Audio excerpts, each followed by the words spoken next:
remercions pour tout ce que tu as fait pour nous, Seigneur. Oh notre Dieu, durant la semaine, tu es avec nous.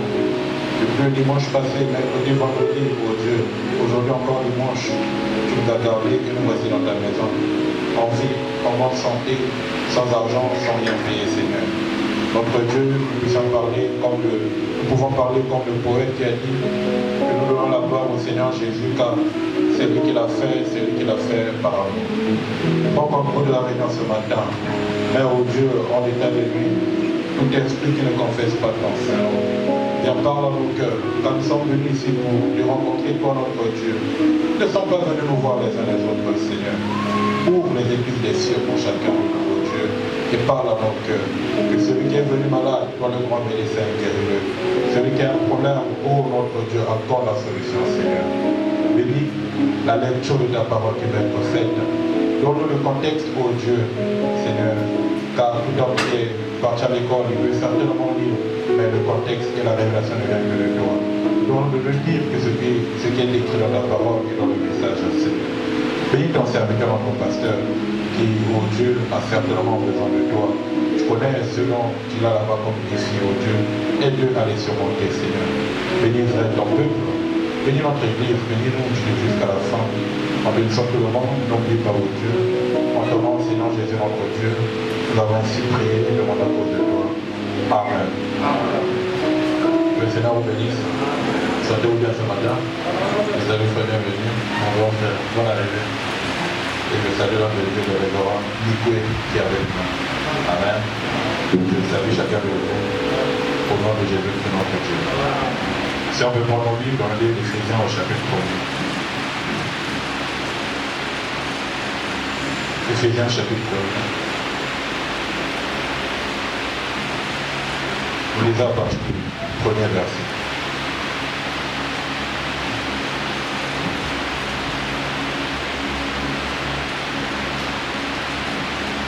Paul, apôtre de Jésus-Christ par la volonté de Dieu, aux saints qui sont à Éphèse et aux fidèles en Jésus-Christ.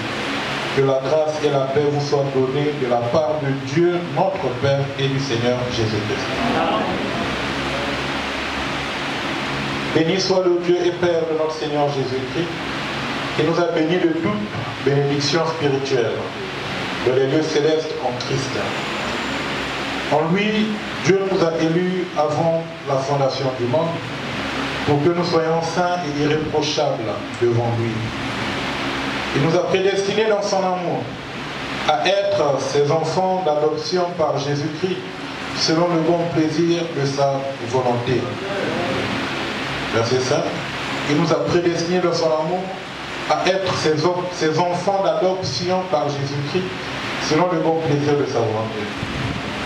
Pour célébrer la gloire de sa grâce qui nous a favorisés de bien aimé. En lui, nous avons la rédemption par son sang, le pardon des péchés, selon la richesse de sa grâce, que Dieu a répandu abondamment sur nous par toute espèce de sagesse et d'intelligence.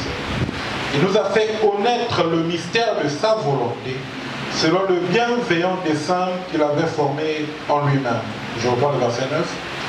Il nous a fait connaître le mystère de sa volonté, selon le bienveillant dessein qu'il avait formé en lui-même. Que le Seigneur bénisse la lecture de sa parole. Vous pouvez vous asseoir, merci.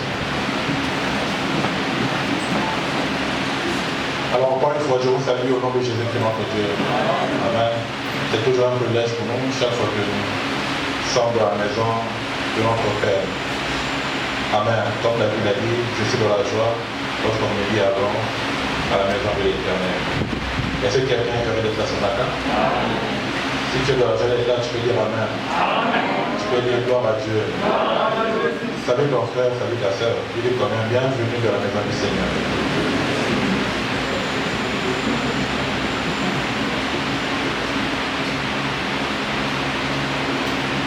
Nous sommes dans la maison de notre Père. Amen. Alors nous continuons notre message que nous avions commencé. Hier, je discutais avec le pasteur et il m'avait demandé de continuer ce message ce matin. Amen. le message que nous avons commencé, le thème qui est le mystère de sa volonté. Et pour ceux qui étaient là dès le début, ils ont vu comment nous avons abordé ce thème, le mystère de sa volonté.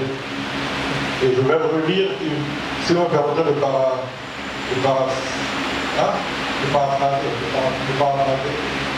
en tout cas, de lire sans lire. De lire sans lire quelque chose que nous avons dit. Donc nous avions, en s'entend défini le mot mystère, nous avons défini tout ce qui constituait, n'est-ce pas, le thème de notre message.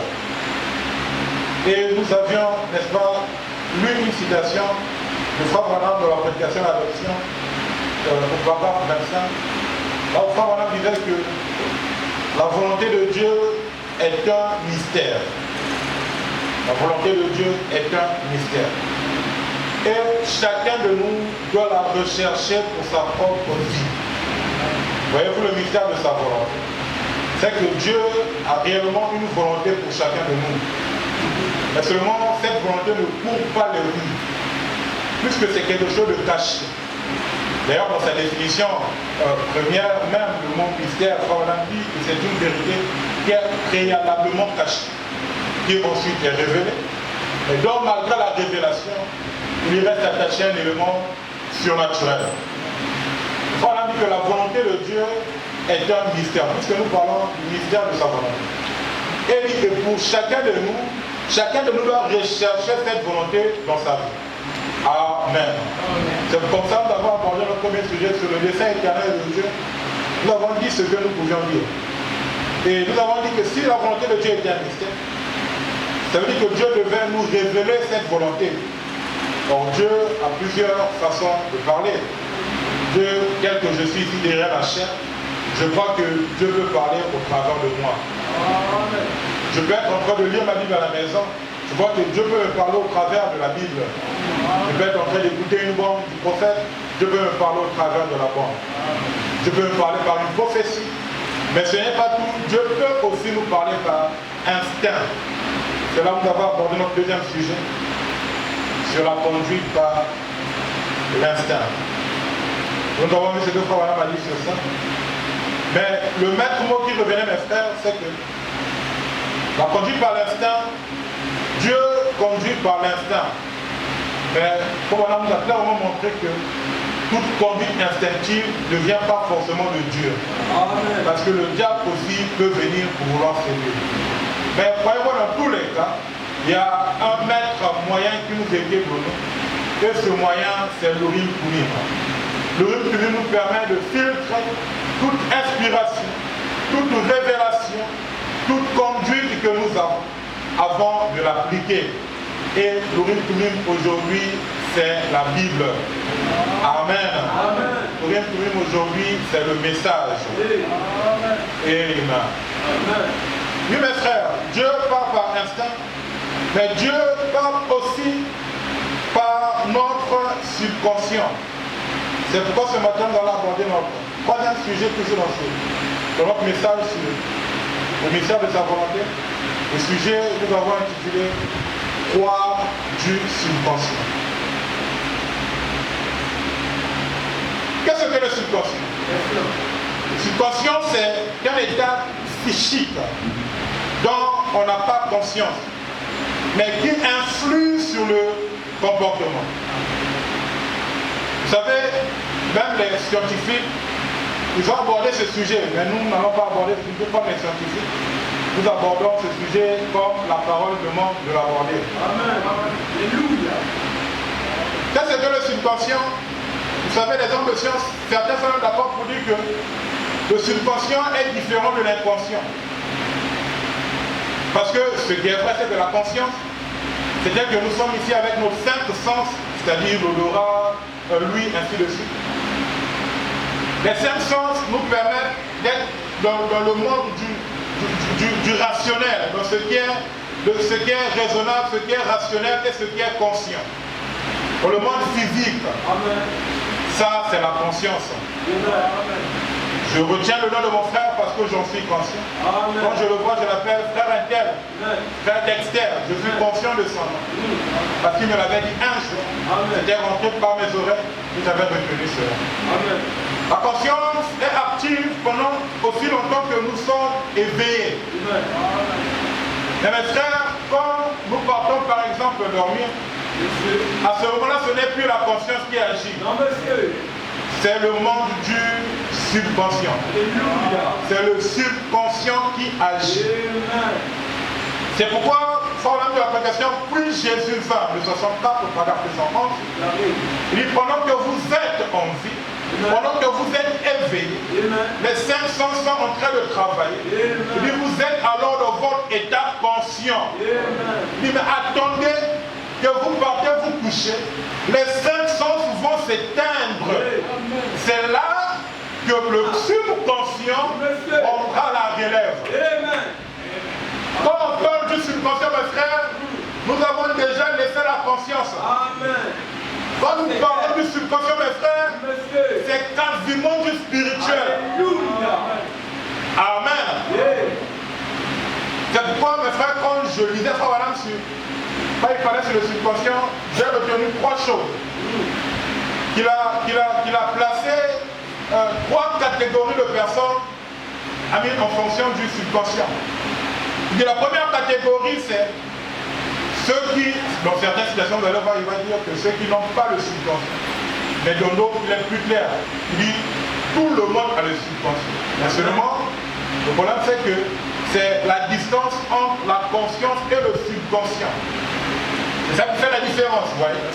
Et donc, certaines personnes, leur subconscient est très éloigné de leur conscience. Amen.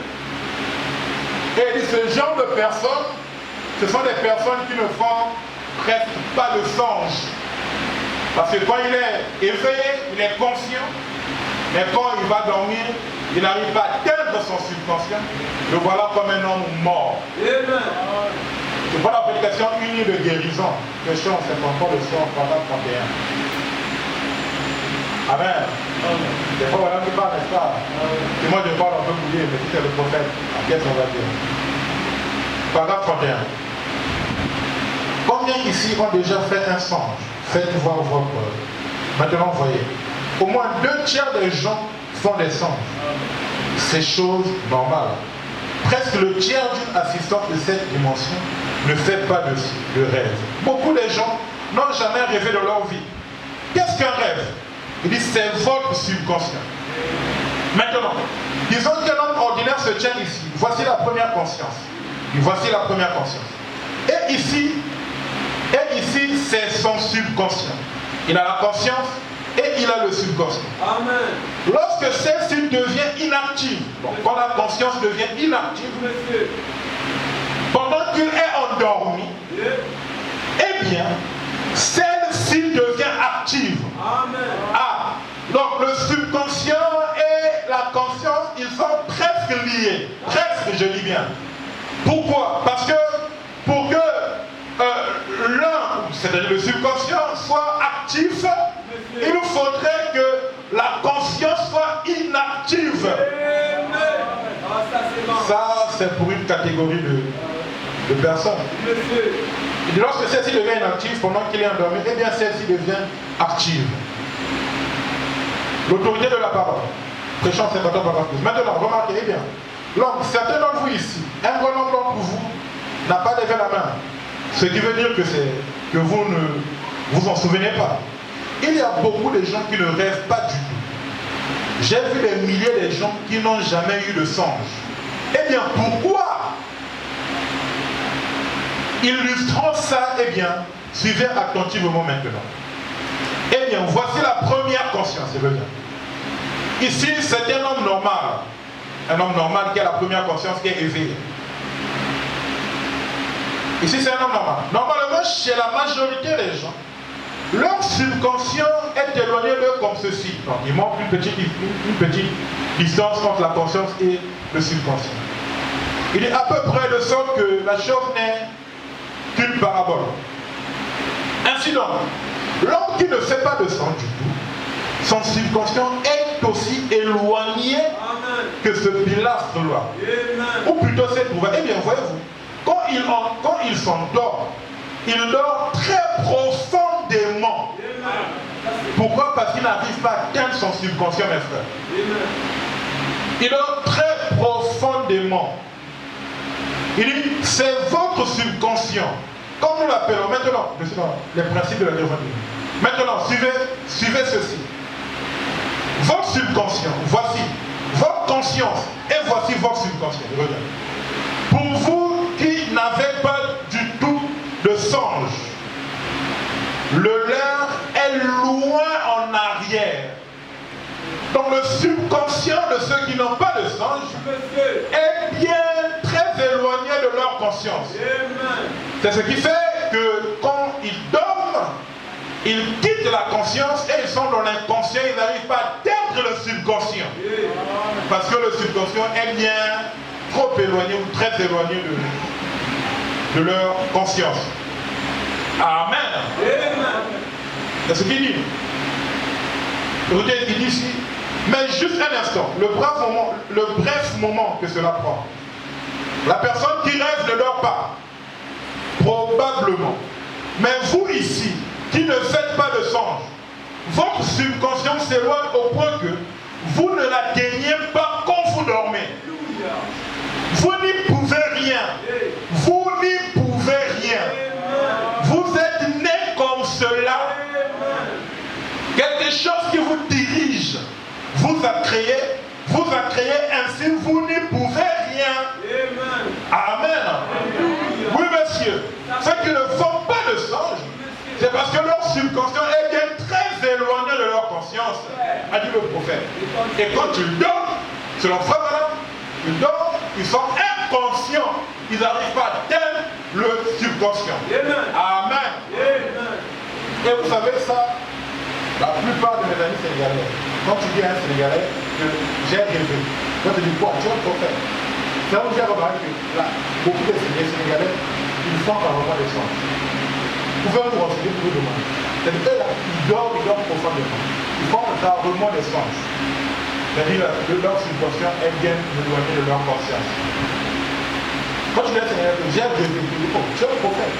Comment tu as fait pour ça? Il y a certaines fois des songes, certainement.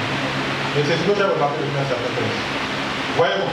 Pourquoi? Parce que Dieu, dans sa souveraineté, il y a certaines personnes qui l'ont créé. Et leur subconscient est bien très éloigné de leur conscience. Et ce genre de personnes ne font pas de songe comme tu le dors. Ça, c'est la première catégorie de personnes. Et la deuxième catégorie de personnes, toujours, se marque de leur subconscient. C'est finalement ceux qui font des songes. Comme on dit qu'il y en a trois. Que nous avons vu, peut-être que j'en ai vu 15. Je vais quand même montrer avec les déclarations. Nous avons vu 3. Amen. La deuxième catégorie, c'est ceux qui font des songes. Amen. C'est pourquoi je prends ici. Donc, Dieu rend témoignage à ses dons. C'est pas voilà. On se la fera à travers du prophète. C'est lui qui nous prêche. Amen. Alléluia. Ce que moi je pense ne peut qu'apporter la mort. C'est ce que le prophète dit, c'est ce qui apporte la vie. Dieu rend témoignage à ses dons. Ce chant 52, paragraphe 34. Voici de quoi il s'agit. Voici la conscience des langues juste ici. La conscience de laquelle vous vivez maintenant. La science nous apprend que lorsque vous rêvez, vous êtes dans votre subconscient. Avez-vous déjà vu une personne faire un songe? Vous pensez avoir fait un songe toute la nuit. Ce n'est pas aussi long que ça. Pendant 4 de ces jours. Il dit juste un moment, un petit peu. Vous pensez avoir déjà eu des songes qui durent des heures. C'est pas pris ici. Il dit, et vous qui faites des songes, vous n'y pouvez rien. Vous n'en avez aucun contrôle. Amen. Il dit, c'est votre subconscient. C'est clair. Amen. Alléluia. C'est pas quand vous voyez quelqu'un, non frère, moi, attends, je vais avoir une vision sur toi. Non frère, laissez, ça c'est du sel à mer. Amen. Parce que frère, on a dit que même les prophètes, ils n'ont pas de vision par eux-mêmes. C'est Dieu qui décide de leur donner ou pas. Amen. Ça c'est bon. Amen. Et vous qui faites des songes, vous n'y pouvez rien. Vous n'en avez aucun contrôle. C'est votre subconscient.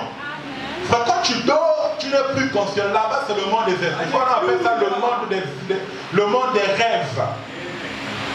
Dis maintenant, j'aimerais vous demander quelque chose. Alors suivez attentivement. Eh bien, lorsque vous êtes endormi, bien des fois dans cette conscience aussi, lorsque cette conscience est inactive, vous sortez de cette conscience pour entrer dans le sommeil. Vous vous réveillez ici dans le monde des rêves. Tu quittes la conscience, tu rentres dans le sommeil, tu te réveilles dans le monde des rêves. Comme nous l'appelons. Eh bien, vous pouvez vous souvenir des choses ici, ou rêver des choses que vous avez faites pendant que vous étiez dans cette conscience aussi. Il dit, est-ce juste? Il dit, est-ce juste? Et puis, vous vous réveillez et sortez de là. Et vous vous réveillez ici dans la première conscience. Alors, vous vous souvenez des choses que vous avez rêvées. Il dit encore, est-ce juste? Il dit, combien ici ont déjà fait des rêves? Il dit, faites voir les mains. Faites voir les mains, le prophète a dit, nous faisons voir les mains. Amen. Il dit, faites voir les mains. Ceux qui ont déjà fait un rêve, eh bien, il y a au moins 2/3 parmi vous. Eh bien, vous direz, eh bien, et tous. Eh bien, qu'est-ce qu'un rêve? Considérons cela d'un point de vue scientifique. Quand lui nous emmène à la science, nous partons. Quand il quitte la science pour revenir, nous quittons aussi avec lui. Nous restons pas là-bas.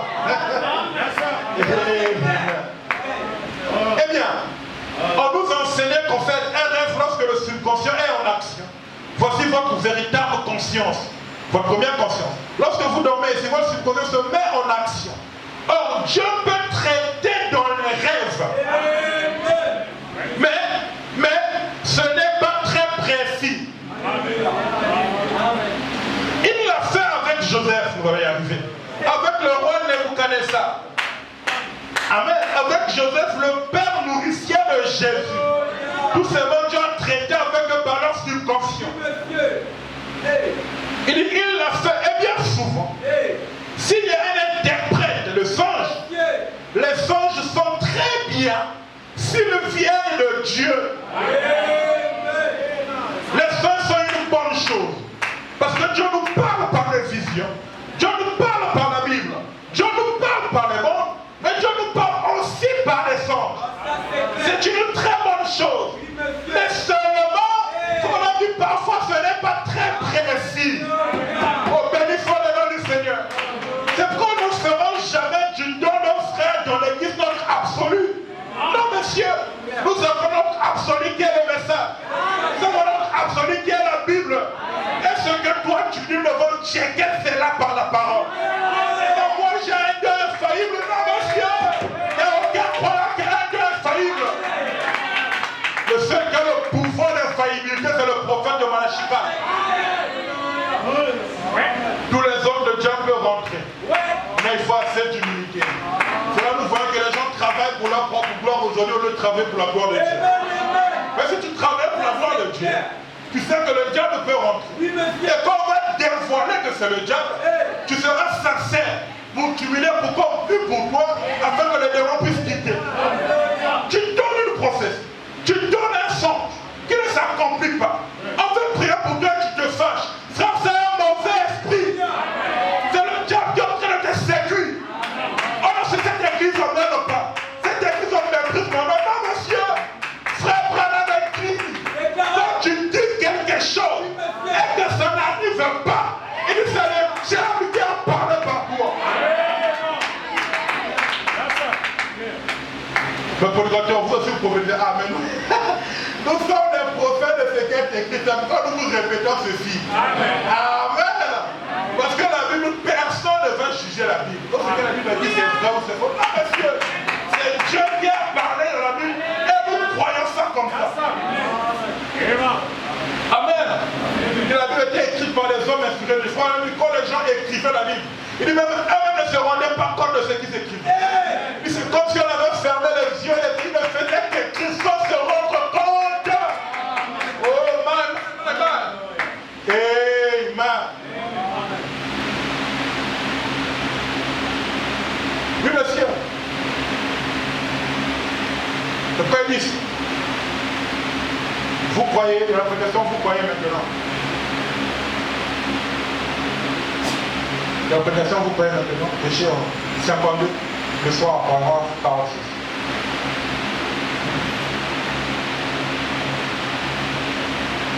Non. Ok, d'accord. C'est bon. Je vois le paragraphe 47. Regardez là.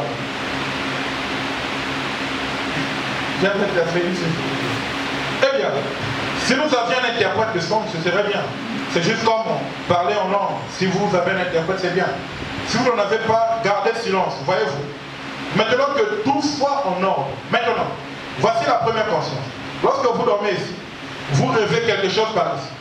Vous rêvez quelque chose que vous avez fait ici. Puis, quand vous révélez le fait conscience, vous vous souvenez de ce que vous avez rêvé. Est-ce vrai?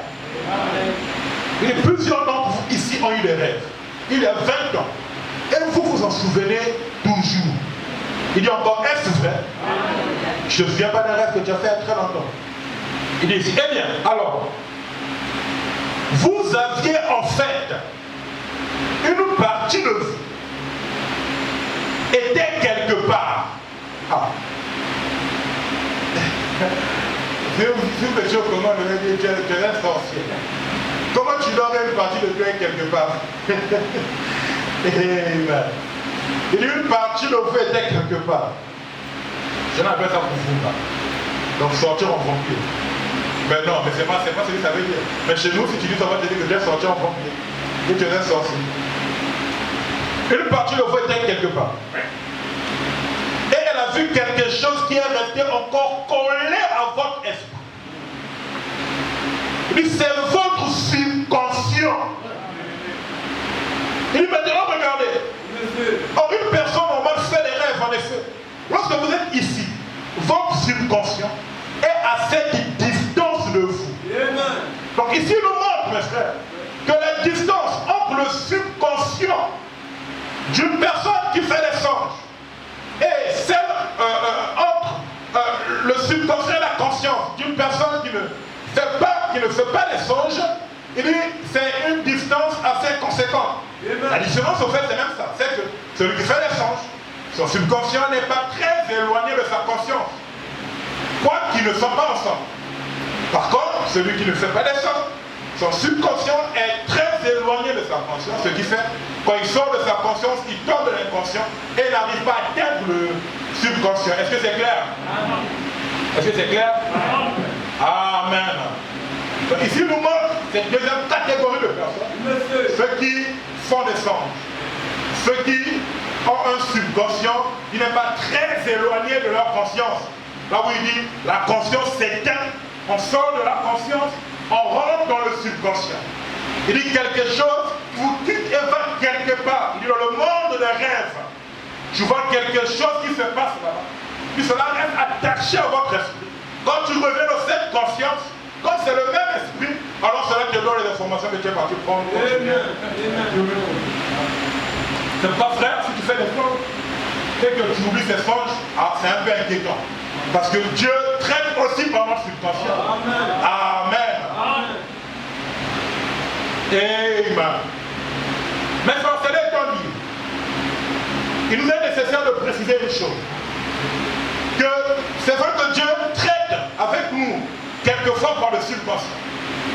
En d'autres termes, pour nous les personnes normales, par les songes, puisque pour accéder à notre subconscient, on a dit que la conscience doit d'abord être inactive, ça veut dire qu'on doit dormir. Amen. On rentre alors dans le subconscient, Amen. Dans le monde des rêves ou le monde des songes. C'est vrai que Dieu traite de cette manière-là. Mais écoutez-moi mes frères, c'est que la Bible nous dit quelque chose. Il nous dit que quelquefois nos rêves sont simplement le fruit de notre imagination. Amen. Amen. Quand tu as eu à faire certains travaux de Dieu là-bas, tu as eu à penser sur quelque chose, et quand tu vas dormir, tu peux rêver de cette chose. C'est Ecclésiaste 5, verset 1, 2, 3. Vous allez lire cela de la Bible. Amen. Ça c'est...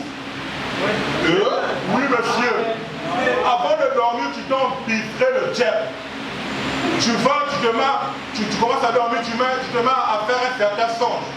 que l'église est maintenant à l'envers. Les gens, peut-être que ma frère, c'est un cauchemar. C'est dans la prédication la clé pour la porte, prêchée en 62 par 79. Et bien d'autres prédications. Il dit la même chose. Donc, croyez-moi mes frères, tout rêve ou tout songe n'est pas forcément une réponse divine. Non, monsieur. Il y a des songes qui peuvent être le fruit de notre imagination. Tu viens à l'église, tu as aperçu une soeur, tu as apprécié la soeur, tu veux demander la main à la soeur, tes pensées ne sont qu'imbibées du nom et du visage de la soeur. Tu es parti dormir, tu vois la soeur en train d'emmener une brouette, tu dis oh non, la brouette c'est un type de notre voiture de mariage, donc on va se marier. Non monsieur, c'est là que ta conscience qui te joue les tours. En fait, tu as tellement pensé à ça que tu as fini par voir ce mensonge. Donc j'ai l'incendie le Seigneur. Non, tu n'as pas l'incendie le Seigneur. C'est le fruit de tes imaginations. Parce que vraiment, l'incendie le Seigneur ne peut pas faillir. C'est Dieu qui m'avait parlé. Oh, mais Dieu qui avait parlé. Pourquoi la sœur va marier avec une personne? C'est pas Dieu qui t'avait parlé. Amen. Donc nos propres pensées peuvent faire ce qu'on pense à une chose. On dort et on voit les choses ensemble. Oh, Dieu parle par les sols, au cinéma, le frère Joshua, nous aimons cela. Voilà l'accomplissement. Non, monsieur. Tu as tellement pensé à la chose. Et voilà la chose, parce qu'il possède toujours les tours. Puisque pour nous, les gens normaux, notre conscience n'est pas très éloignée de notre subconscient. Pas que c'est pas proche aussi. C'est pas ensemble avec ce que nous avons. Amen. Amen. Donc c'est pourquoi mes frères, nous devons faire attention aux songes que nous avons. Dieu parle par les songes, c'est vrai, dans notre subconscient. Mais le diable aussi peut rentrer là pour nous parler. Nos propres imaginations, on peut se retrouver en train de faire un rêve, de faire des songes et de voir cela. Ça ne veut pas dire que c'est Dieu qui nous parle. Où tu peux avoir mangé et tu te retrouves avec un serpent qui est en train de t'avaler. Ça ne veut pas dire que ta famille veut te manger, non. Tu as juste mangé le poulet à une heure très tardive et voilà, ton estomac toujours les tours et voilà comment je t'ai retrouvé en train de faire les cauchemars. Voilà, c'est un cauchemar. Mais tu n'es pas totalement dormi, tu n'es pas totalement éveillé, c'est un peu quelque part dans ma vie, c'est un cauchemar. Bon, ça aussi, est-ce qu'on peut apprendre ça? Amen. Mais le frère, tout à l'heure, si on revient sur notre citation qu'on a lue au départ, la parole nous dit que Dieu parle par les songes, Dieu parle par les rêves. Il dit que Dieu a traité avec Nebuchadnezzar par un songe. Il dit que Dieu a traité avec Joseph de l'Ancien Testament, c'est-à-dire, je dis ici, l'enfant de Jacob par les songes. Il dit que Dieu a aussi traité avec Joseph, le mari de Marie, l'époux de Marie, par le songe ou par son subvention. C'est la Bible, Matthieu chapitre 1er, nous allons prendre à partir du verset 18. Voici de quelle manière arriva la naissance de Jésus-Christ. Vous aimez la Bible, n'est-ce pas? Voici de quelle manière arriva la naissance de Jésus. Marie, sa mère, ayant été fiancée à Joseph, se trouva enceinte par la vertu du Saint-Esprit. Avant qu'ils eussent habité ensemble, Joseph, son époux, qui était un homme de bien et qui ne voulait pas la diffamer, se proposa de rompre secrètement avec elle. Cette histoire, c'est la première et la dernière fois que c'était répété sur la terre. Un homme qui tombe enceinte sans partir avec un homme. Une femme qui tombe enceinte sans partir avec un homme. Donc quand tu tombes enceinte, c'est que tu es parti avec un homme. Il faut être sincère. Non, c'est un enfant comme l'enfant de Marie. C'est un procès comme celle de Marie. Non, c'est pas possible. On voit ça ici dans les journaux. Non, elle tombe enceinte de façon miraculeuse. Non, il y a forcément quelque chose qui s'est passé. Que la science peut expliquer. Amen. Mais ça, parce que je ne vais pas expliquer ça. C'est des divins spirituels. Par la vertu du Saint-Esprit, avant qu'ils eussent habité ensemble. Joseph, son époux, qui était un homme de bien et qui ne voulait pas la diffamer, se proposant de rompre secrètement avec elle. Comment tu voulais? Il y a des gens qui vont faire rire. Quelqu'un me disait, non, dernièrement, au fait, c'est même pas ici, ailleurs, en fait, c'est au Congo. Il y a une personne qu'on va appeler, c'est une soeur, elle me dit, non, de Dieu, j'étais en fréquentation fiancée avec un frère qui me donnait, il me faisait quand même des cadeaux. Non, c'est un autre, en fait, il y a un frère qui me courtisait et qui me donnait quelques cadeaux, qui me faisait des dons. Et seulement je lui disais que je n'avais pas cette conviction de l'accepter. Jusqu'à ce qu'un autre frère est venu, j'ai finalement accepté un autre frère. Le frère m'a demandé de payer tous ces biens qu'il m'avait donné. Ça, c'est le cas d'amour où tu donnes. Et tu demandes quand tu rembourses ce que tu as payé. De toutes les façons, frère, la Bible a toujours raison. Puisque la Bible dit qu'il est présent pour eux. Ah, quand tu leur quelque chose, tu vois en train de. Non, pas d'abord 10 000, pas d'abord 50 000. Ah, ça dit c'est pas pour Coran. La Bible, il est présent pour eux. Ça, c'est la Bible, on ne peut pas raisonner avec ça. On dit simplement, mais on va faire. Joseph, son époux, qui était un homme de bien et qui ne voulait pas la diffamer, se proposa de rompre secrètement avec elle. Comme il y pensait, voici un ange du Seigneur lui apparut en songe et dit, Joseph, fils de David. Ouais, comme il y pensait, il pensait de rompre secrètement. C'est le secret ici. Là. Il pensait de rompre secrètement avec Marie. Il ne voulait pas la diffamer. Un ange lui apparut en songe. Oui, monsieur, on peut avoir une visitation en songe. Et il lui a parlé ici. Joseph, fils de David, ne crains pas de prendre avec toi Marie, ta femme, car l'enfant qu'elle a conçu vient du Saint-Esprit. Elle enfantera un fils, et tu lui donneras le nom de Jésus. C'est lui qui sauvera son peuple de ses péchés. Tout cela arriva afin que s'accomplisse ce que le Seigneur avait annoncé par le prophète. Voici la Vierge sera enceinte. Elle enfantera un fils et on lui donnera le nom d'Emmanuel, ce qui signifie Dieu avec nous. Joseph étant réveillé, fit ce que l'ange du Seigneur lui avait ordonné. Et il prit sa femme avec lui. Amen. Amen. C'est Matthieu chapitre 1er, verset 18 et verset 24. Joseph, qui voulait rompre secrètement dans son cœur avec Marie, un ange descend, lui parlait en songe. Ne crains pas de prendre pour épouse Marie, Marie ta femme. Vous savez, la Bible est claire, quand la Bible précise, frère, il faut qu'on doit suivre les précisions de la Bible. On dit, ne rompre secrètement. Là, quand on a dit, que quand quelque chose est dans votre cœur, je peux vous dire la citation. Il dit que le diable n'a rien à voir avec cela. Quand c'est dans votre cœur, il dit le diable attend que vous puissiez parler. Quand vous allez parler, alors il pourra venir pour vouloir faire tout ce qu'il a à faire. Mais quelqu'un qui a le Saint-Esprit, quand tu conçois quelque chose dans ton cœur, il n'y a que toi et Dieu. Amen. Amen. Oh, tu dis pas Amen, je peux retrouver la citation. Vous voyez que Joseph était en train de raisonner dans son cœur, de rompre avec Marie de façon secrète. Mais l'ange est quand même descendu dans son subconscient pour lui parler. Amen. Parfois, nous avons vu son étoile et nous sommes venus pour l'adorer. Et chez le 16 décembre 63, à partir du paragraphe 81, Amen. Nous commençons l'écriture de Matthieu 1. Et une interprète de la Bible. Matthieu 1. Ok. Ils ne peuvent pas vivre ainsi.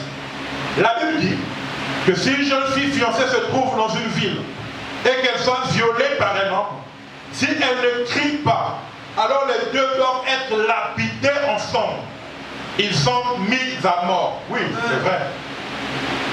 Mais si elle est dans la campagne, dans le champ et qu'elle crie, et que personne ne l'entend, c'est l'homme qui doit être mis à mort.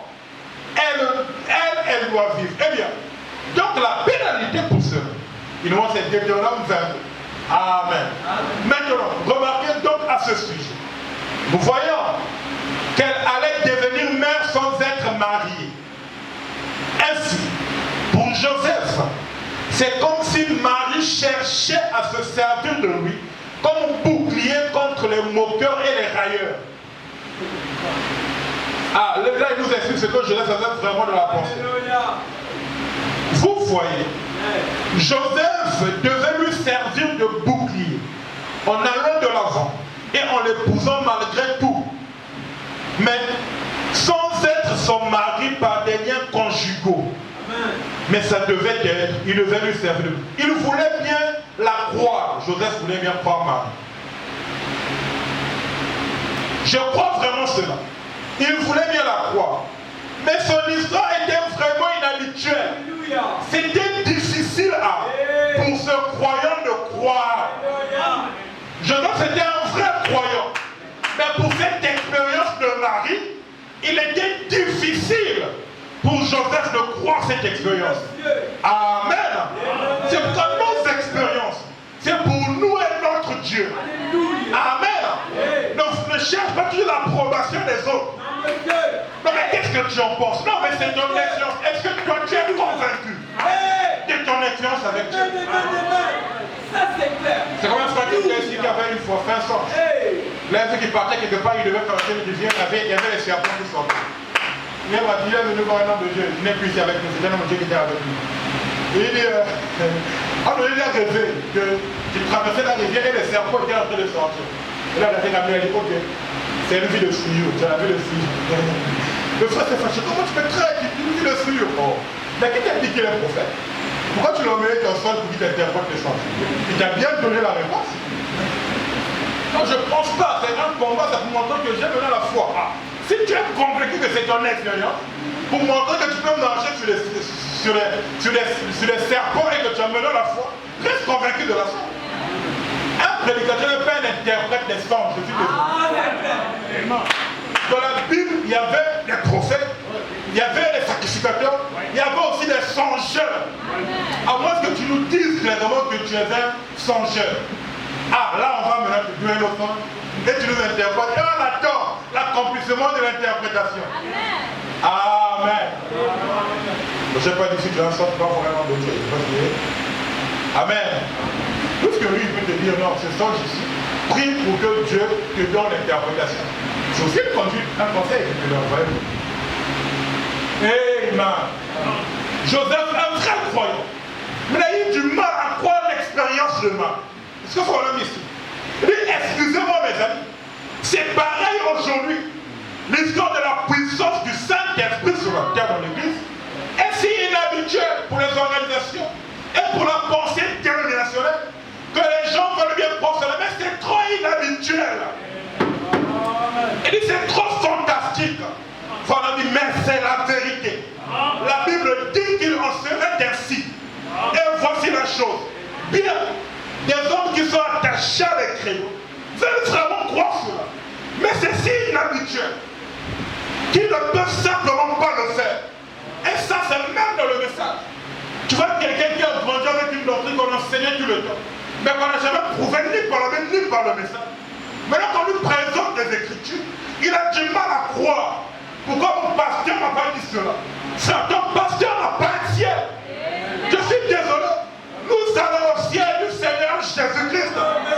Et ce ciel-là, c'est le ciel où Paul est rentré, où tous les saints sont rentrés. Et c'est là-bas que nous aussi allons entrer. C'est comme mon frère Malade arrivé au-delà du roulé du temps. Il a posé la question, est-ce que ceux de Paul entreront? Il dit alors si ceux de Paul entrent, il dit les miens aussi entreront. Qui sont les miens de William Branham? C'est lui qui a un message. Et c'est lui qui sera jugé pour ce message. Il n'y a aucun pasteur, aucun prédicateur. Le travail du prédicateur, c'est de répéter ce qu'il a déjà dit dans la bande. Amen. Et l'église croit cela, et cela porte la vie. Amen. C'est l'église qui crée des problèmes aux prédicateurs et aux pasteurs. Non, ça c'est pas trop profond. Nous attendons qu'il puisse creuser. Il fallait creuser encore. Il va creuser quoi? Quel que soit ce qu'il creuse, il doit ressortir avec une citation ou avec un verset de la Bible. C'est pourquoi je pense à un prédicateur avec plus sur Facebook qui dit quels que soient nos enseignements, quelles que soient nos prédications, veillons à ce que les fondamentaux ne soient jamais abolis. Quand tu rentres dans ton enseignement, et que tu sors avec le moment de prier au nom de William Branham, frère, rien que ça annule ton enseignement. Ça c'est clair. Puisque tu viens d'abolir les fondations qui ont été placées par nos pères. Quel que soit l'enseignement, on doit ressortir avec une divinité suprême, du Seigneur Jésus-Christ. William Branham, le prophète, écoutez-le en ce temps de la fin. Quand il est là, il fout les enseignements du pêche là-haut. Non, ils vont enseigner sur l'arc de l'église de la Odyssée. Ils vont enseigner sur l'astéron du serpent. Sois sincère. Et puis, il ne faut pas l'attraper un acte. Je l'ai pas lu. Après, finalement, on entend le prophète. Oh, mais tu vois. Frère, aujourd'hui, le message, c'est le message qui te fera la vie d'ailleurs que Élie, je t'appelle, même si elle le voulait ou pas, mais Élie était son pasteur. C'est aujourd'hui. Le pasteur de la Odyssée, c'est William Branham. Et les dénominations, et les écrits du message, tout le monde puise l'inspiration du message. Si tu as ce message, tu vas trouver l'inspiration. Que chez toi. Alléluia. Amen. C'est pas pour vous faire regarder. Il y avait un frère, il était un prédicateur, il était notre gros milieu et de nous, d'une église dénominationnelle. Et il parlait avec le pasteur, il a dit au pasteur, tu sais, tu parles des choses, mais les choses que tu peux faire, c'est des choses un peu. En fait, c'est comme tu fais les choses, si tu poses des questions à tes églises, ils ne sauront pas vraiment te donner la révélation des Écritures. Parce que c'est la révélation, c'est que Branham a prêché aujourd'hui les 7 sauts. Il dit attends, les 7 sauts. Il dit oui, il a parlé du premier saut. Lui, quand il écoute comme ça, il va dans son église, il dit aujourd'hui on va prêcher sur le premier saut. Il a le premier saut, il commence, il parle, il parle. Tout arrive au 6e saut. Et finalement, le frère a quitté la ville. Et lui, il dit le frère qui était ici, il est parti. Il dit non, il n'est plus là. Il dit quoi? Moi, je me suis arrêté à 6, mais 7 là, c'est comment? Qui va prêcher les sauts sans lire le message? Tu vas dire quoi? Amen. Le voilà en train de reporter parce que nous allons revenir sur l'enseignement prochain. Pourquoi? Parce que le frère qui lui donnait les choses n'était plus là. Aujourd'hui, la main, c'est le message du frère. Amen. Il dit ceci. La Bible dit, pendant qu'il réfléchissait sur ces choses, dit Joseph, vous voyez, c'était un homme bien. Il ne voulait pas que son nom soit sali. Oui, et pourtant ils savent que si cette jeune fille était dans cet état-là, il ne pourrait pas l'épouser. Elle était enceinte d'un autre homme. Et pourtant, Gigi, cette jeune fille innocente, sa vie a été aussi pure qu'un lys. Et je veux bien la croire, mais je ne sais que faire. C'est ça que je vais faire là. Frères, sœurs, permettez-moi de dire ceci. Si vous êtes juste, si vous êtes sincère dans votre cœur, Dieu est alors tenu de vous révéler la chose. À quelle condition? Que vous soyez juste et que vous soyez sincère. Non pas des acteurs. Amen. Comme nous avons dit ici, c'est l'église souvent qui a des problèmes au pasteur. C'est ce qu'ils ont créé avec David et Saoul. Saoul a tué ses 1000. David a tué, je ne sais pas, ses 10 000 ou ses femmes. Oh, il est en train de lever David. Alors on doit même tuer David. L'église, le chant de l'église. Amen. Et la plupart des problèmes qu'on a, bon, on n'a pas de problèmes. Mais si les problèmes qu'il y a entre les hommes de Dieu qui sont dans d'autres pays et les hommes de Dieu qui sont, c'est les brebis qui ont posé sur la côte de leur chanson. On n'était pas de problème. Ton pasteur ne connaît pas le Sénégal. Il n'est jamais arrivé au Sénégal. Parfois, nous, ici, on n'est jamais arrivé là où il est dans votre vie. Mais il a une vision et l'image qu'il a de l'église du Sénégal, frère, c'est catastrophique. Comment expliquer cela? Non, finalement, il m'a demandé de ne plus venir à l'église. Quoi? Pourquoi tu as demandé de ne plus venir à l'église? Sois sincère. Parce que tu lui as dit certaines choses. Et lui s'est senti obligé de te demander de rester à la maison, de peur que tu n'ailles là-bas manger les collecteurs sauvages. Et ça, ce n'est que compréhensible pour tout prédicateur, pour tout pasteur. Amen. Si vous êtes juste et sincère dans votre cœur, Dieu est alors tenu de vous révéler la chose. Joseph, son mari, était un homme de bien. Il réfléchissait sur ces choses.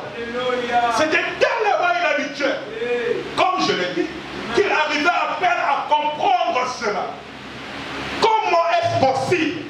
Mais sans doute qu'il s'est assis et a prié à ce sujet. Ah, frère, quand on a des zones d'ombre sur les Écritures, quand on a des choses qu'on ne comprend pas sur notre vie, quand on a une professionnel, faisant comme Joseph. Dans une période de trouble, dans un moment de questionnement, qu'est-ce qu'il a fait? Il a réfléchi à ce sujet et il s'est mis à prier.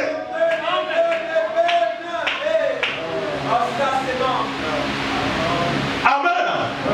Pourquoi? Parce que la prière, c'est le voie par excellence que Dieu a donné à son Église pour être en communion avec lui. Voilà, on peut tout faire. On peut beaucoup chanter, beaucoup prêcher, on peut beaucoup manger. Il ne priera jamais assez. C'est pourquoi le diable, conscient de cela, il va vouloir enlever la vie de prière de l'Église.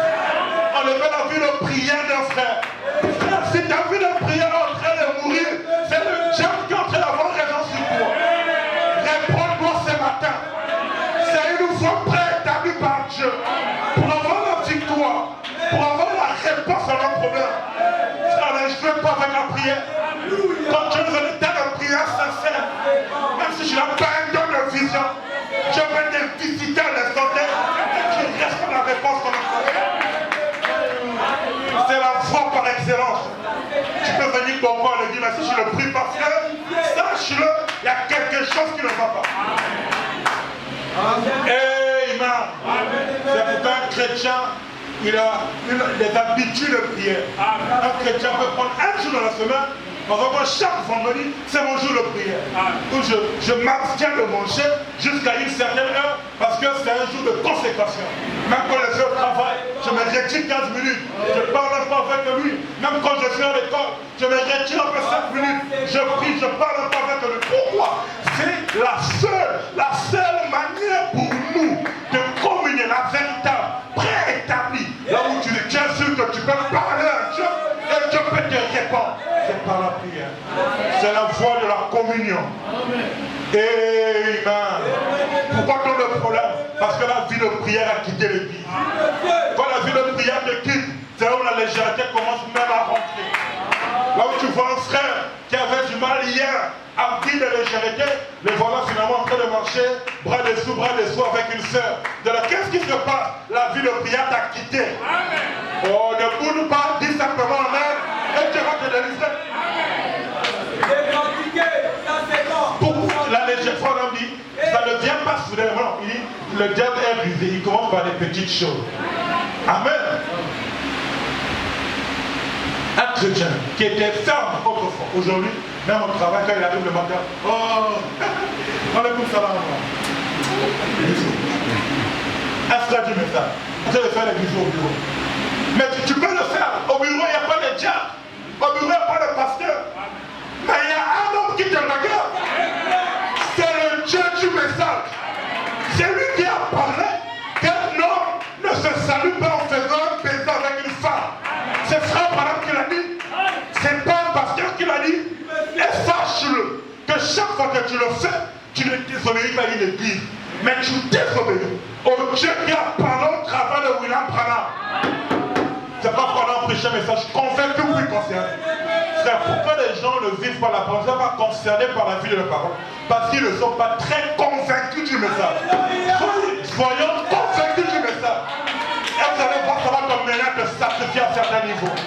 Ça va t'emmener à refuser même certains postes. Ça va t'emmener à refuser même les soirées. Pourquoi? Parce que tu es convaincu du message. Et quand tu es convaincu, c'est le bon cœur. Que le pasteur ne s'enlève pas. Que les gens ne s'enlèvent pas. Mais tu sais qu'il y a un Dieu de ton cœur. Il est toujours présent. Quand tu fais quelque chose, oh, laisse-moi hésiter parce qu'il est en train de me voir. Quand je suis à l'école, je vais, mais non, il est en train de me voir. Oui, monsieur. Quand tu es à la maison, il te voit. Quand tu es à l'école, il te voit. Quand tu es au travail, il te voit. Quand tu es dans ta chambre, il te voit. Même dans ta douche, il te voit. Même ici, il te voit. Même dans ton cœur ce matin, il te voit. C'est pourquoi si tu regrettes tes péchés, il est prêt à te pardonner. Oh, ne raisonne pas. Accepte seulement. Demande pardon. Et il est prêt à te pardonner tes péchés. Le problème avec l'église, c'est quoi? C'est que les gens, les cœurs, ils n'arrivent plus à se repentir. Ils n'arrivent plus à demander pardon. Ils sont maintenant habitués avec la parole. C'est comme une musique. On va partir, on va jouer, nous allons écouter, nous allons... Non, messieurs, la matin, la habitude. La parole est une révélation. Et ce qu'on dit, la foi, c'est la révélation. Chaque fois que nous venons, on doit écouter Dieu nous parler. Si tu rentres, tu sors, tu n'as pas écouté Dieu, tu as manqué le but.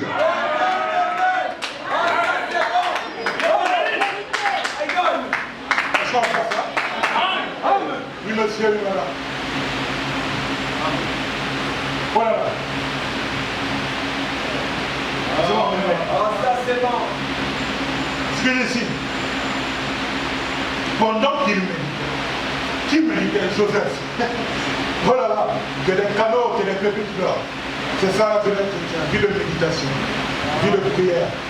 Et méditer, c'est pas seulement être là en train de lire. Non, tu peux être là assis, tu pars au jardin public, là où tout le monde est en train de faire le sport ou faire la musique, tu es en train de réfléchir à tes voix. Ça, c'est une méditation. Assis, mais tu réfléchis à tes voix, tu médites. Il n'avait pas de prophète sur la terre en ce temps-là. Personne ne pouvait venir vers lui avec lui, ainsi dit le Seigneur. Ainsi, le Seigneur a recouru à un moyen secondaire. Voyez-vous, il avait la soif. Il dit non, Seigneur, je veux croire Marie, mais c'est dur, je n'arrive pas, Seigneur, aide-moi, il médite sur la chose.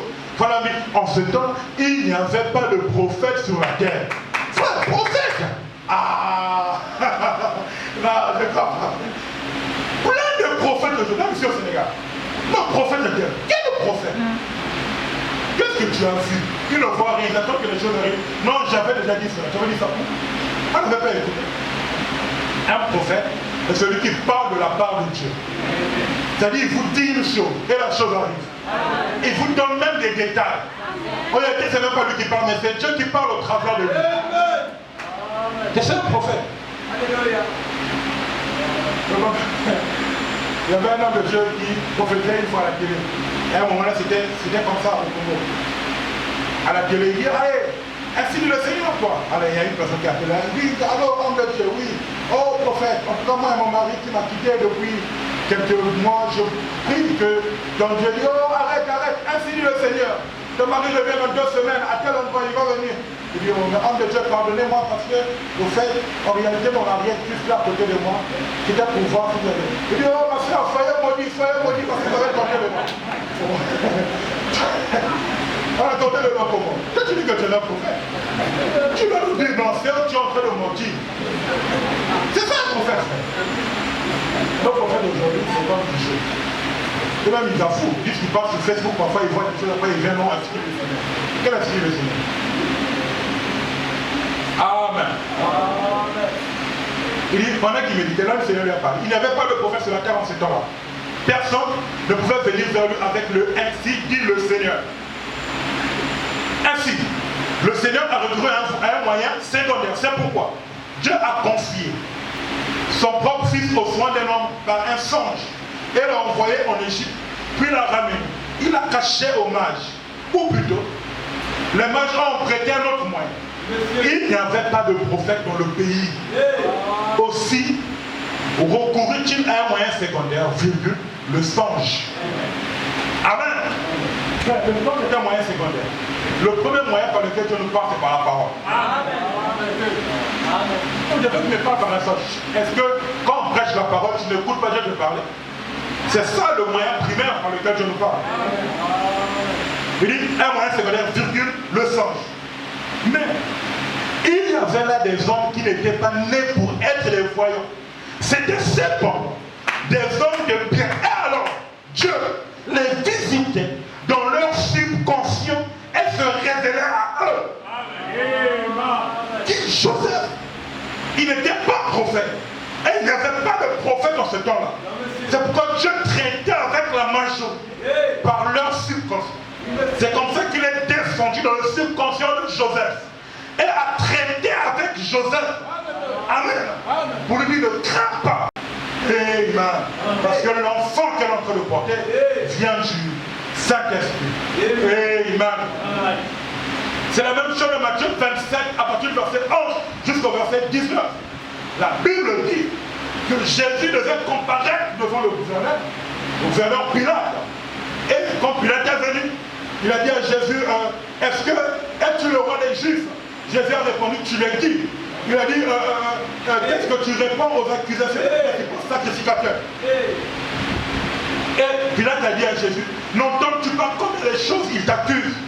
Et Jésus ne lui donna de réponse sur aucune parole. Ce qui étonna le gouverneur. Ouais. Comme ils étaient assemblés, Pilate leur dit, lequel voulez-vous que je relâche, Barabbas ou Jésus, qu'on appelle Barabbas ou Jésus qu'on appelle Christ? Car ils savaient que c'était par envie qu'ils avaient livré Jésus. Ils le savaient. Pendant qu'il était assis sur le tribunal, sa femme lui fit dire qu'il n'y a rien entre toi et ce juste. Car, écoutez, aujourd'hui, j'ai beaucoup souffert en songe à cause de lui. Alléluia. Pilate en train de juger le maître, le Seigneur, sa femme lui dit qu'il n'y a rien entre toi et ce juste, parce que toute la nuit, dans mon subconscient, j'étais perturbé. Toute la nuit, dans mon songe, j'étais perturbé. Je n'ai pas pu dormir. Amen. Oh là là, oh là là, oh là là, oh là là. Je dis, frère madame ici, alors que nous commandons cette écriture, pour la prédication, je prends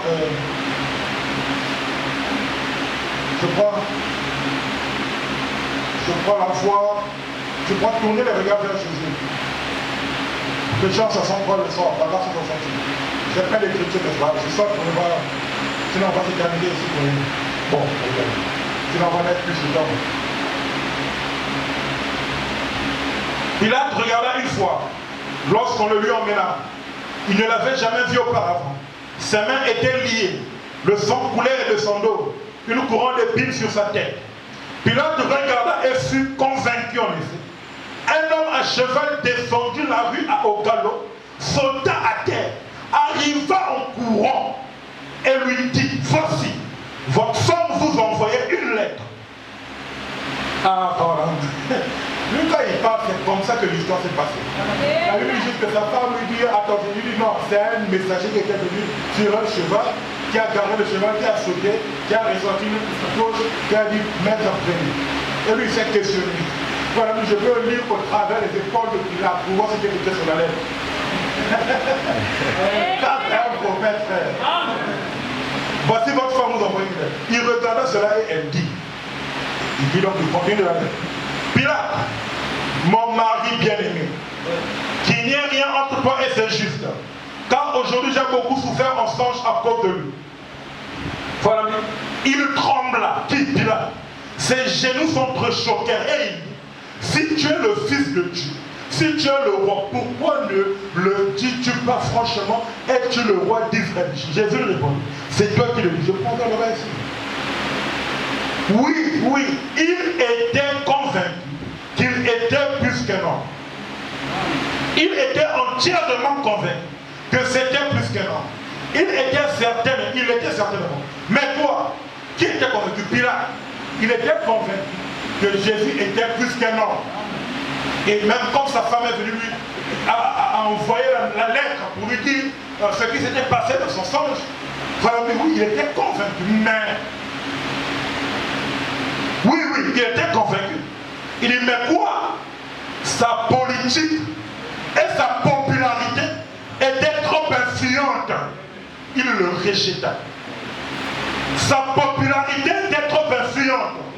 La politique, sa position dans la vie était trop importante pour accepter ce fanatique. Qu'est-ce qui empêchait Pilate d'être sauvé? C'est la politique. C'est la popularité. C'est la position qu'il occupait dans la vie. Il était un homme important. Il a préféré garder sa popularité. Il a préféré garder sa politique. Son état dans le monde, le regard que le monde pouvait avoir sur lui. Et il a préféré livrer le maître. Malgré que Dieu était descendu, traité dans le subconscient de sa femme. Frère Branham me dit que c'était là une fois que Dieu avait donné à Pilate pour être sauvé. Il dit, comme Pilate a raté cette occasion, il venait de rater arrêter là son salut. C'est pourquoi il est parti se suicider juste après. Amen. Oh man. Oui monsieur, oui madame. Dieu traite par notre subconscient. Dieu traite par les songes. Dieu traite par des rêves. Amen. Il a traité avec Joseph. Il a traité avec la femme de Pilate. Il est le même Dieu qui traite encore avec les gens aujourd'hui. Avec lui, il peut traiter par les songes. Il peut traiter par notre subconscient. C'était arrivé une fois. Le pasteur, il a fait des choses bizarres à l'église. Et le pasteur a vu un songe. Il voit une liste ou quelque chose comme ça. Il voit le nom des frères. Des gens qui menaient des mauvaises vies. Frères, sœurs, comme ça. Il dit un jour, il dit, j'ai les noms dans mon bureau. Donc, toi-même, si tu sais que tu fais ça, tu fais ça, j'ai envie. Et il y avait la liste au bureau. Qu'est-ce qui s'est passé? Dieu a traité avec son serviteur par son subconscient. Hey, c'est la vérité. Amen. Quand je veux mettre l'ordre dans son église, il le fera. Ça c'est clair. Et quand tu es un canal, tu es un élément qui empêche la gloire de Dieu de se manifester dans l'église, frère, fais attention. Amen. Fais très attention. Parce qu'on ne sait pas ce qui pourra arriver. Alléluia. Ça c'est clair. Amen. C'est pourquoi je prends, je prends cette citation, permettez-moi. Dans la prédication, question et réponse, si on veut projeter ça, prêché le 30 août 1964, vers les questions 124. Bon, je ne sais pas si vous avez compris. Question 333. Écoutez la question, on la pose à Fawara, et on va voir comment le prophète répond. Amen. Question.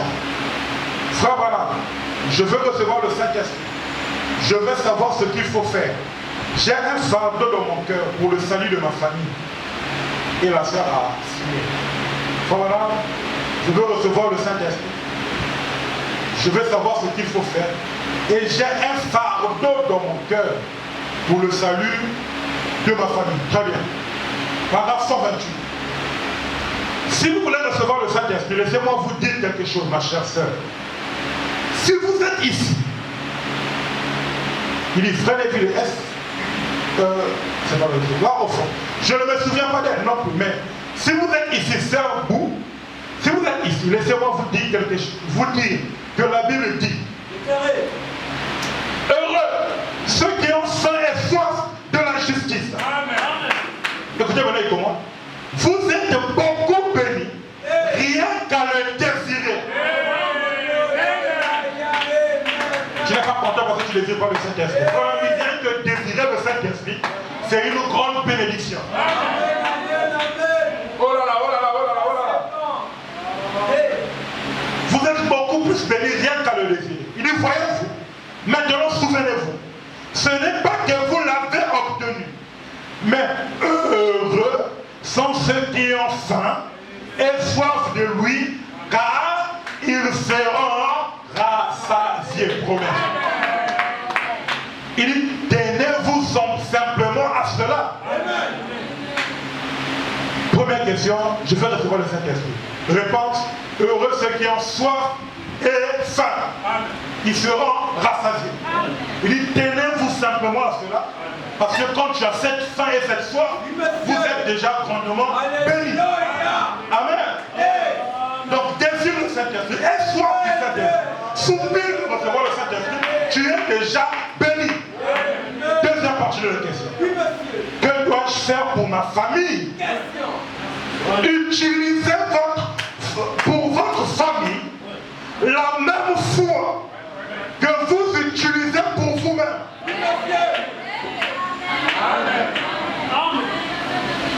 Confiez-les au Seigneur et croyez de tout votre cœur que vous allez être sauvés. Frère, il n'y a pas de salut si toi tu ne crois pas en ton salut. Quand vous croyez que vous êtes sauvés, vivez comme si vous étiez sauvés, alors vous finirez par l'être, certainement, par être sauvés. Alléluia. Croyez de tout votre temps quand vous allez être sauvés. Laissez cela. Il dit, ne laissez pas cela venir simplement dans votre pensée naturelle. Amen. Amen. Ne laissez pas cela venir simplement dans votre pensée naturelle ici. Il laissait cela descendre à l'intérieur, dans le subconscient. Alors, ils sont votre. Alléluia! C'est quand tu crois quelque chose, crois cela jusqu'à ce que cela descende dans ton cœur. Ça rentre dans ton subconscient. Donc tu vas commencer à faire les sons que tu es au ciel avec ta maman en train de chanter. Oh oui, monsieur. C'est ça le subconscient. Oui, il n'y a pas de subconscient avec conscience de même moment. Donc c'est comment. On va y arriver prochainement. Nous, on dort et on rentre pour voir. Amen. Laissez cela arriver au fond. On va lire une citation. Descendre. Il ne laissez pas cela ici dans votre pensée. Non. Non, je crois que ça va se... Non. Après, oh mais Seigneur, merci. Non, frère. Quand tu es convaincu du salut de tes parents, du salut de ton mari, qui est devenu rétrograde, soyez convaincu jusqu'au niveau de votre subconscient, où vous ne pouvez plus jamais être ballotté. Tu es convaincu que même à la dernière seconde, même si tu n'as pas écouté, que dans son cœur, ton père a donné sa vie à Christ. Amen. Oui, monsieur. C'est pas moi. Et alors ils s'envolent. Dieu vous les donne lorsque vous les avez ici, à l'intérieur. Il dit tout ce que vous avez ici dans votre cœur et que vous demandez lorsque vous priez, croyez que vous recevez ce que vous demandez. Ça c'est Matthieu 21, chapitre 21 qui commence. Maintenant vous ne pouvez plus en douter. Vous ne pouvez pas à la fois croire et en douter. Vous ne pouvez pas croire et douter en même temps. Vous devez croire que ce que vous demandez, vous le recevez. Est-ce que les croyants acceptent ça ce matin? Tu dois croire du subconscient. L'application d'enfant pourvue par Dieu. Prêché en 54, paragraphe 26. Je suis en train de chuter. Il est 21. Je chute dans les 5-10 minutes qui arrivent. Amen. Nous allons continuer prochainement. Maintenant, en vous, en haut ici, chacun qui est ici, cet après-midi, je veux croire que vous croyez dans la guérison divine. Chacun de vous dit, certainement, frère, voilà, je crois dans la guérison divine. Maintenant, peut-être que vous pensez de toute l'intelligence dont vous savez comment le dire. Vous le croyez, c'est de votre tête. Mais souvenez-vous, il y a au fond ici un subconscient qui doit dire la même chose. S'il n'en est pas ainsi, vous n'irez nulle part. Amen. La foi doit quitter le niveau intellect. La foi doit quitter le niveau conscient. Être rentré dans le subconscient. C'est pourquoi frère Branham me dit, quelquefois quand vous venez, vous me voyez à la ligne de prière, et lui, je suis en train d'agir à travers du subconscient et je ne suis pas conscient de ce qui se passe. Amen. Même un prédicateur, ça peut arriver au moment où il est plus conscient, c'est le subconscient qui agit. Donc le surnaturel qui prend la relève. Amen. Amen. C'est pourquoi il dit ici, je prends cette citation, peut-être la dernière. Pourquoi ne sont pas d'élimination en Péchant 58, paragraphe 7. Vous avez la parole, n'est-ce pas? Oui, monsieur. Le but de ce message, c'est de devenir spirituel. Savoir que notre instinct, Dieu peut parler par là. On est attentif. Dans notre sens, Dieu peut parler par là. Amen. Eh bien, je vois carrément dans le bas ici. Le lundi, le mardi, je vais prier et me préparer pour le service de guérison. Et vous pouvez prendre votre téléphone n'importe où vous voulez. Ce prochain réveil, il dit, ne faites pas cela. Écoutez un moment, parce que nous voulons prendre notre temps et exposer cette parole si parfaitement que le diable n'aura pas le moindre espace pour bouger. Et puis, quand votre foi est à son sommet, au point où vous commencerez à croire, alors laissez agir votre subconscient. Alors la foi de Dieu l'appuiera. Alors vous sortirez du coup. Il dit, voyez-vous, oh, répondez ça madame s'il vous plaît. Il dit, voyez-vous, en effet, votre foi n'agira pas beaucoup. Votre subconscient doit se déplacer dans la même direction que votre foi. Là où la foi passe, c'est là où le subconscient va partir. Amen. C'est pourquoi il est temps de matérialiser ce que notre subconscient a vu. Amen. Ton subconscient vu que tu es un prédicateur plein feu. Il est temps de te consacrer pour que l'appel au ministère puisse se manifester sur nous foi. Et que les âmes soient gagnées et que les gens soient guéris. Parce que ce que tu as vu de ton subconscient, c'est pas en disant du fake news. Non, monsieur. C'est quelque chose de réel. Cela dit quelque chose de vrai sorti. Est parti voir et est revenu pour vous informer. Amen. C'est pourquoi nous pensons grand. Un chrétien pense grand. Ne condamnez pas ceux qui disent qu'il faut acheter les maisons ici à Dakar. Il y a ceux qui croient du subconscient et ceux qui croient de l'intellect. Reste avec ta foi intellect. Nous, notre foi du subconscient, c'est ce qui nous montre qu'un jour nous serons au ciel. Je vais être en train de dormir, je vais retrouver frère Branham en train de chanter au ciel. C'est le subconscient. Non frère, c'est pas Dieu, laisse-moi. Ça c'est mon expérience. Je peux être en train de dormir, je vais retrouver avec une grande villa, d'accord, avec une grosse voiture en train de rouler. Non frère, ça c'est des pensées. Reste avec ta foi intérieure. Ça c'est mon subconscient. Et ça finira par se matérialiser. Ce frère Branham me dit que le subconscient doit marcher avec votre foi dans la même direction. Rentrez, prenez dans le subconscient et matérialisez les choses. Si un homme qui doit penser quand c'est le chrétien, et nous pensons grand, et nous penserons grand, et nous finirons par être grands. D'ailleurs, nous sommes déjà grands. C'est seulement tes yeux qui ne voient pas. Mais attends un de ces jours, tu vas voir la chose se manifester. Alléluia. Parce que quand nous croyons, ne joue pas avec. Ah, ça c'est clair. Moi-même au travail, je respecte tout le monde, mais je ne trompe pas devant les pauvres. Hey, Je alléluia. suis respecté de nature, donc je respecte. C'est clair. Mais je trompe pourquoi je vais tromper devant les pauvres. Non, on peut faire ceci, on peut faire ceci. Ok. Donc dans ce cas, mon salaire va cliquer sur le haut de là-bas. Ok, tu n'as pas peur. Tout le monde a eu un changement de position. Il n'a pas demandé à changer une augmentation de salaire tout le monde. Mais moi, est-ce que je suis tout le monde? Je ne suis pas tout le monde. Jésus, avant moi, il n'y avait aucun Jospin Kogon sur la terre. Après moi, il n'y aura aucun Jospin Kogon sur la terre. Jésus, moi, frère. Amen. C'est pourquoi j'ai ma vision et ça va s'exécuter. Ce que je vois dans mon subconscient, je vais poser cela et ma foi va suivre la même direction. Et quand à toi, tu vas vouloir t'opposer à cela. C'est toi le directeur, tu vas subir. Je vais te dire, frère. C'est pas les gens, frère. C'est parce qu'on n'est pas ici pour parler de nos vies. Frère, par la grâce de Dieu, j'ai eu... Non, en tout cas, croyez-moi. Donc j'ai eu une fois par exemple un contrat, un très bon contrat. Mais j'ai dit ce contrat ici, je refuse. Parce que moi, il me faut...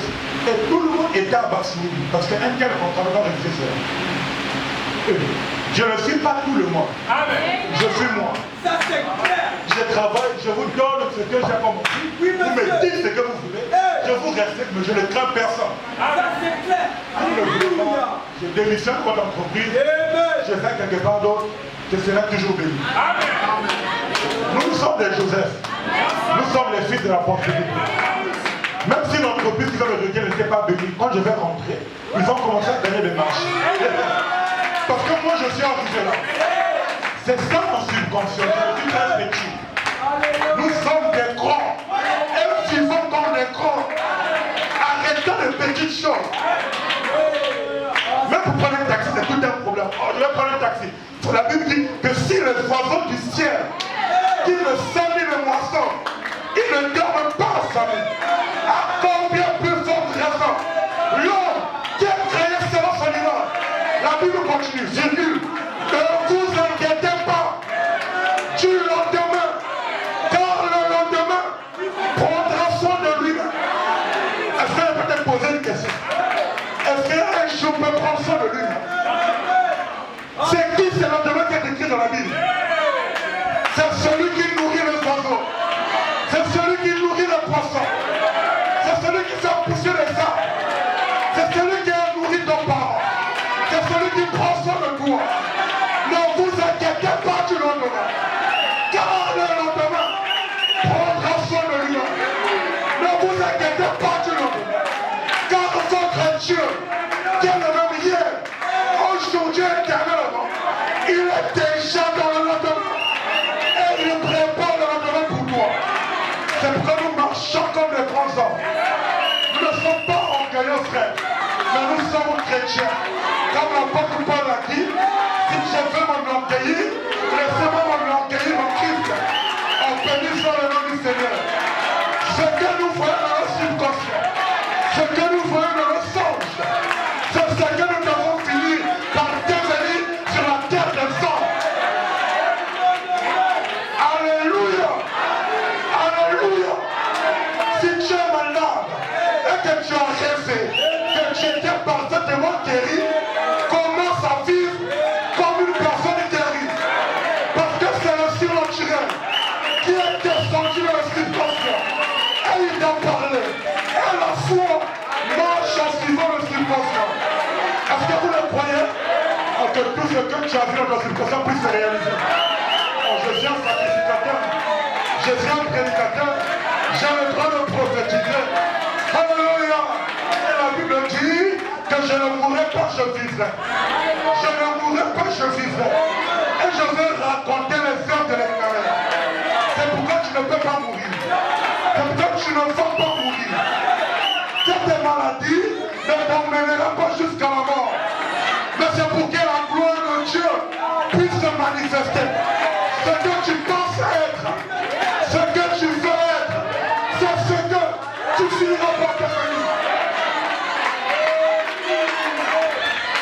C'est pourquoi la Bible dit qu'il a donné le pouvoir de devenir enfant de Dieu. Qui a le pouvoir? C'est l'Église. On peut devenir tout ce qu'on veut devenir. On peut gouverner là où on veut gouverner. On peut créer ce qu'on veut créer. Oh, alléluia. Alléluia. Est-ce que vous le croyez? C'est croire du subconscient. On peut créer ici des entreprises. En retour de païens là, ils viennent travailler. Oui, monsieur. Acceptez ça comme ça. La foi doit marcher dans la même direction que votre subconscient. C'est pourquoi toi qui oublies souvent tes rêves, il est temps de prier, Seigneur, aide-moi à ne plus oublier mes songes. Parce que Dieu passe par le songe. Dieu passe par le subconscient. Et il te parle par le subconscient. Mais si tu oublies, comment tu vas mettre en action ce que tu as vu de la part de Dieu? C'est pourquoi ceux qui ont fait les cauchemars, que les cauchemars vous quittent le jeu. Chaque nuit, je rêve seulement une femme en train de venir. Je rêve une femme de nuit. Quoi? Mais il est en train de garder des choses. Parce que le songe n'est pas fait pour voir les marier, les femmes de nuit. Le songe, c'est pour recevoir le message. Pour notre subconscient. Et que nous allons finir par réaliser. Est-ce que vous le croyez, frère? Est-ce que vous le croyez? Oui, je me sens bien comme ça. Je me sens très bien. Et je pense que je peux parler maintenant. Et si tu crois, la chose va arriver. Parce que ce que nous disons, c'est ce qui finira par arriver. C'est l'alliance entre Dieu et l'épouse dans ce temps d'histoire. Il prononce la parole. Je l'accomplirai. Il c'est mon alliance. L'alliance de qui le voulait, voilà. L'alliance de pasteur de Dieu. Il c'est mon alliance. Et elle était. Ça veut dire qu'il pleuve, qu'il neige, ça ne peut jamais échouer. Prononce la parole et je l'accomplirai. Frère, le miracle devient doux quand les yeux semblent voir le contraire. Quand tout le monde semble témoigner le contraire. Et à ce moment-là, tu engages la foi. Là, tu pourras témoigner. Ah oui. Le Dieu de Branham est un Dieu vivant. Parce que là où le pronostic disait le contraire, le surnaturel est rentré en action et a changé les choses. En nous priant le Dieu de Branham, il change les choses dans ta vie.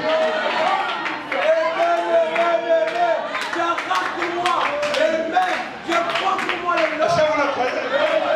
Là, nous aimons la foi de Shamgar. Frère Shamgar a dit, chérie, cette année, ils étaient presque à la fin de l'année. Elle dit, mais cette année, tu vas manger et tu vas te réjouir. Mais prédicateurs, nous sommes des gens décents. Oui, nous aimons le Dieu des défis. Le surnaturel. C'est ce que l'homme ne peut pas expliquer. Frère, cette année, j'ai pas dit 2024.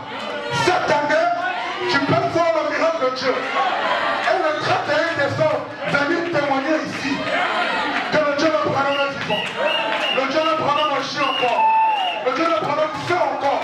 Le Dieu de Branham guérit encore. Est-ce que tu le crois? Si tu le crois, il peut le faire. Est-ce que tu le crois? Alors sois guéri là où tu es. Toi qui as un problème de travail, je peux prononcer la parole que le Seigneur te donne un bon travail et que tu témoignes ici le 31 décembre. Toi qui es malade, tu ressors guérissant et tu viens témoigner ici le 31 décembre. Toi qui as un problème de mariage, la situation est décomptée et tu viens témoigner ici le 31 décembre. Est-ce que vous le croyez? Est-ce que vous le croyez?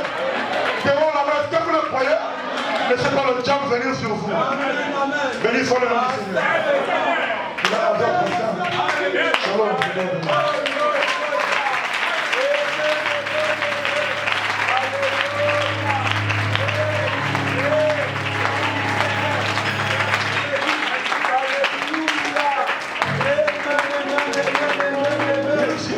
On va dans le champ des choses. Est-ce qu'on peut louer un peu notre Dieu? On peut louer un peu notre Dieu en quelques 5 minutes avant de la prière. Je ne vais pas là-bas.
vous donne la grandeur de notre Dieu.